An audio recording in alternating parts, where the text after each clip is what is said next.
YouTube రామరాజ్యం channel ప్రేక్షకులకు నమస్కారం. ఈరోజు ప్రధాన అంశం పులివెందులలో తుమ్మలపల్లె గ్రామంలో సిరిబండి సీన్ రిపీట్ అనే అంశంపై విశ్లేషణ. ఈ విశ్లేషణ మీరు చూసే ముందుగా మీరు నా ఛానల్ లైక్ చేయండి, షేర్ చేయండి, ఆ తర్వాత సబ్స్క్రైబ్ చేయండి. మీరు నా ఛానల్ను లైక్ చేసి షేర్ చేసి సబ్స్క్రైబ్ చేయడంతో పాటు ఇదే వీడియో నలుగురికి పంపిస్తే 10 నుంచి 20 మందికి చేరేందుకు మీరే అవకాశం కల్పించినట్టు ఉంటుంది. ఇక అసలు విషయానికి వద్దాం. పులివెందుల గ్రామ సమీపాన తుమ్మలపల్లె గ్రామం ఉంది. ఆ తుమ్మలపల్లె గ్రామ సమీపాన ముఖ్యంగా చింతల గంగమ్మ తల్లి ప్రతి ఏడాది సిరిబండి కార్యక్రమాన్ని చేపడతారు. ఈ సిరిబండి కార్యక్రమం ఎందుకో ఏమో కానీ అకస్మాత్తుగా ఈ కార్యక్రమంలో మృతి చెందుతూ ఉన్నారు. ఈరోజు ఒక అతను ఆటో డ్రైవరు సిరిబండి గాని కింద పడి ఆయన మృతి చెందినట్లు తెలుస్తూ ఉంది. ఆయనకు నడుములు విరిగాయి అని పులివెందుల ప్రభుత్వ ఆసుపత్రికి తరలిస్తే ఆసుపత్రిలో మరణించాడు అని ఈ సమాచారం ఉంది. ఇకపోతే గతంలో కూడా జెడ్పీటీసీ మహేశ్వర్ రెడ్డి అనే ఆయన సిరిబండి లాగుతుండగా ప్రమాదవశాత్తు ఆయన కూడా మరణించాడు గతంలో. ఇది అప్పట్లో హల్చల్ వార్తా కథనం అయ్యింది.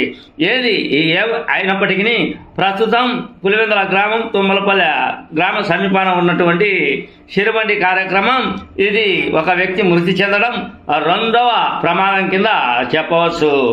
ఇకపోతే తుమ్మలపల్లె గ్రామం వద్ద ఉన్నటువంటి గంగమ్మ చింతల గంగమ్మ తల్లి దర్శించడానికి ఎంతోమంది చుట్టుపక్కల భక్తులు వెళ్తూ ఉంటారు.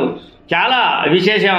గంగమ్మ తల్లిని మనం తలుచుకుంటే గంగమ్మ తల్లి గంగమ్మ తల్లి ఆశ్చర్యం పొందితే మనకు అన్ని శుభ పరిణామాలు జరుగుతాయనే పూర్తి సంకల్పంతో అక్కడికి వెళ్తూ ఉంటారు. పులివెందుల సమీపంలో ఉన్నటువంటి గ్రామ ప్రజలు అంతా కూడా ప్రతి ఆదివారం గంగమ్మ తల్లి దేవి దర్శనాన్ని చేర్చుకొని అటు తర్వాత గంగమ్మ తల్లికి కాయకర్పూరాలు అందించి అటు తర్వాత అక్కడనే భోజనాలు చేసి అక్కడనే ఉచిత భోజన సౌకర్యాలు ఏర్పాటు చేసి భక్తులు ప్రతి ఆదివారం విరివిగా అక్కడ పాల్గొనడం విశేషం. కానీ ప్రతి ఏడాది తిరణాలు అనేది జరుగుతుంది, సిరిబండి కార్యక్రమం అనేది జరుగుతుంది. ఈ సిరిబండి కార్యక్రమంలో ఎందుకు ఈ ప్రతిసారి ఈ అవాంతరం జరుగుతుందో అర్థం కాని అంశం. అయితే విపరీతమైన భక్తులు విరివిగా పాల్గొనడం వల్ల ఈ ప్రమాదం జరుగుతుందా, లేక నిర్లక్ష్యపూరిత వ్యవహారంగా ఈ కార్యక్రమం జరపడం వల్ల ప్రమాదం జరుగుతుందా? ప్రస్తుతం ఆ రద్దీ ఎక్కువ వలన ఆ తోసుకోవడాలు అటు తర్వాత ఎక్కువ ఉన్నందువలన దొబ్బుకోవడాలు జరగడం వలన ఈ ప్రమాదం జరుగుతుందా? ఏంటి ఈ పరిస్థితి? గతంలో జెడ్పీటీసీ మహేశ్వర్ రెడ్డి సిరిబండి లాగే కార్యక్రమంలోనే మృతి చెందాడు ప్రమాదవశాత్తు. ప్రస్తుతం ఇప్పుడు ఆటో డ్రైవర్ అంట ఆయన కూడా ఆ సిరిబండి కింద పడి ఆ గాను నడుము మీదకు వెళ్ళడంతో నడుములు విరిగి మరణించినట్లు తెలుస్తూ ఉంది. ఇదేంటి పులివెందుల సిరిబండి సీన్ రిపీట్ అనే అంశంపై విశ్లేషణ.